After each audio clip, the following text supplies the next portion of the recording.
The Magic Show is brought to you by StarCityGames.com, and check this out. On October 20th and 21st, the StarCityGames.com Open Series comes to Indianapolis, and this event is going to be huge. We're talking hundreds of players, a Standard Open with $10,000 in prizes paid down to 64th place, a Legacy Open with $10,000 in prizes paid down to 64th place, at least 16 players qualifying for any StarCityGames.com Invitational in 2012 or 2013, live coverage all weekend long courtesy of SCG Live, and as much Magic the Gathering as we can pack into one weekend. So make plans to join us when the StarCityGames.com Open Series comes to Indianapolis, and we will see you there.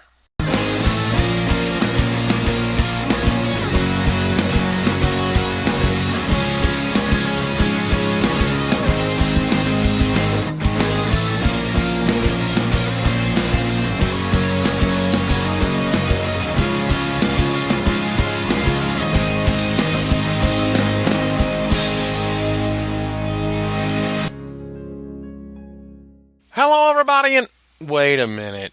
Wait, I'm on YouTube and StarCityGames.com Select. Holy, it's been so long since I've been able to debut content here. I'm ecstatic. Yes, ladies and gentlemen, it took a little while, but the show is back on the tube. I'll see you guys every other week, and the days of premium-only access are behind us. Now, those who did support me and join Premium, thank you. There is no doubt the train might have ended forever if that was not successful. Even if I was described, of course, as the worst human being who ever lived for doing such a thing, were it not for the Premium jump, there wouldn't be a jump back to the select side of StarCityGames.com. So enough about that. Let's start this thing off right, shall we?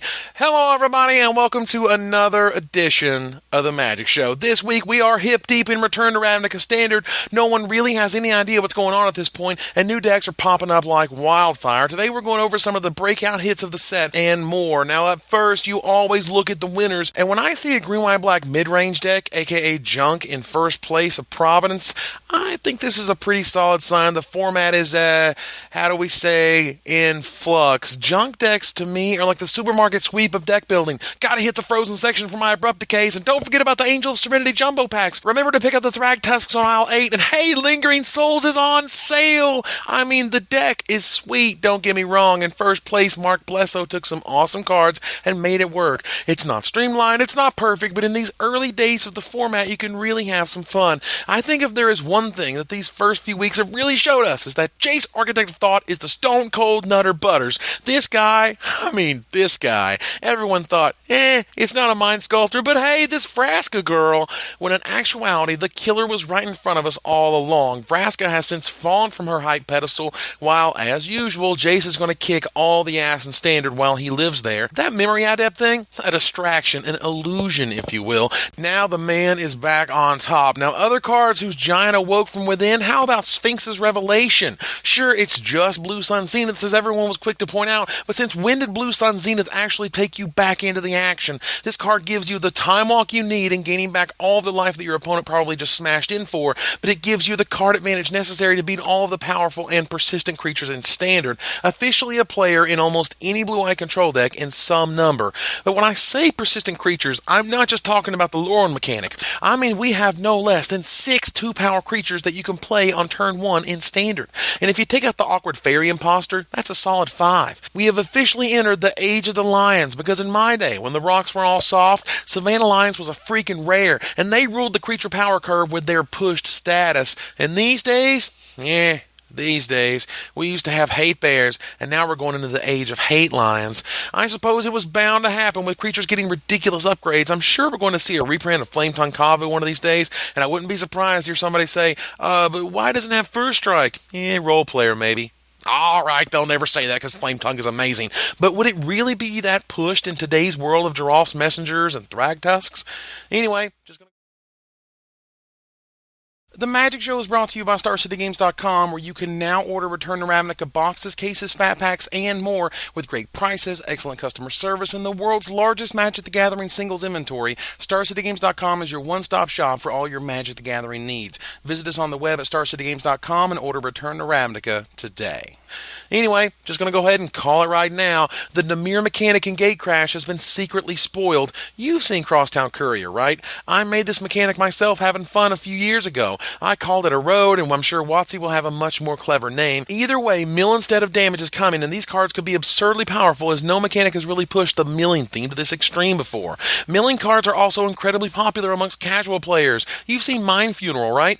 An Alara Reborn Uncommon? That card is $5 people. So yeah, might just be one of the most popular mechanics ever, and I look forward to it. Now, moving on, other breakout hits. Rakdos Keyrune has been enjoying some serious play at the tournament tables, and I think it's precisely because of one interaction, Thragtusk. That overpowered beast has been tearing it up ever since it saw print, and will continue to define powerful green creatures for the near future.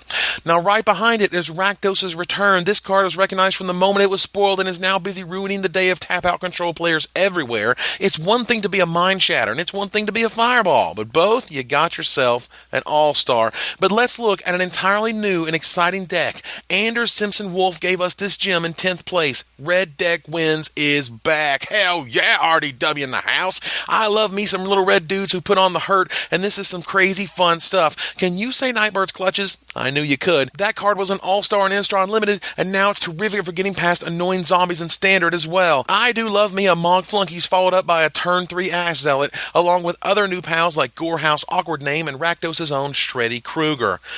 A terrific start. This is a killer deck that I expect to only get more and more refined as the weeks roll on. I, for one, was super happy to see my own beloved Underworld Connections get 3 slots in the 6th place Jund Midrange deck by Nicholas Heel.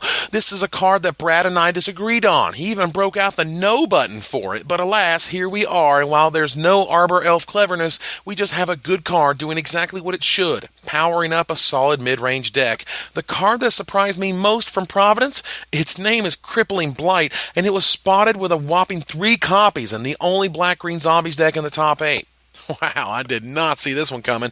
But when you think about it, doesn't this card do exactly what you want it to in today's creature-based, tempo-oriented metagame? It kills Blood Artists, it stops Giraffe Messengers from getting the sweep blocks and Undying action, it makes Thragtusk kind of awkward, and it basically allows you to keep turning guys sideways, the number one thing a Zombies deck wants to do. One of my favorite cards is showing its power in Red-Black Zombies, though, and that card bumps in the freaking night. Yes, sir, I'll take my Lava Spikes with buyback any day. This card was actually a terrific underdog in Innistrad Unlimited, allowing you to get multiple copies late and then seal the deal from your opponent after getting a few hits in. Red-Black Zombies hits a lot harder with a bunch of those 2-power 1-drops I spoke of earlier, plus Burn and Resilience. A killer combination, and I like to call this deck Speed Bump.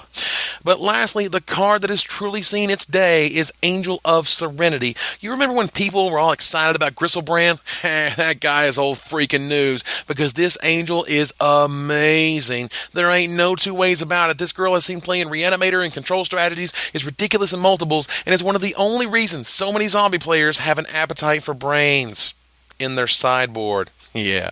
Meanwhile, what else happened over the weekend? Oh yeah, 1,700 players showed up for the first Team GP in 7 freaking years. Hey, Watsy, you might want to make that a regular feature, because it turns out that people like taking their friends to Magic tournaments. Plus, it brings some insane teams out of the woodwork. I mean, Finkel, SOMS, and DOMS, that's a classic from back in the day. You had superstar teams. You had Pack Rat shining as the absolute best card in Return to Ravnica Limited, not close. The whole bit. I look forward to future Team GPs, as this is definitely going to make future events like these exist. Alright, so we gotta make an exit here. I'd like to thank you guys for joining me. You can find me on Twitter at Mr. Orange, and until next time, Magic players, this is Evan Irwin, tapping the cards so you don't have to.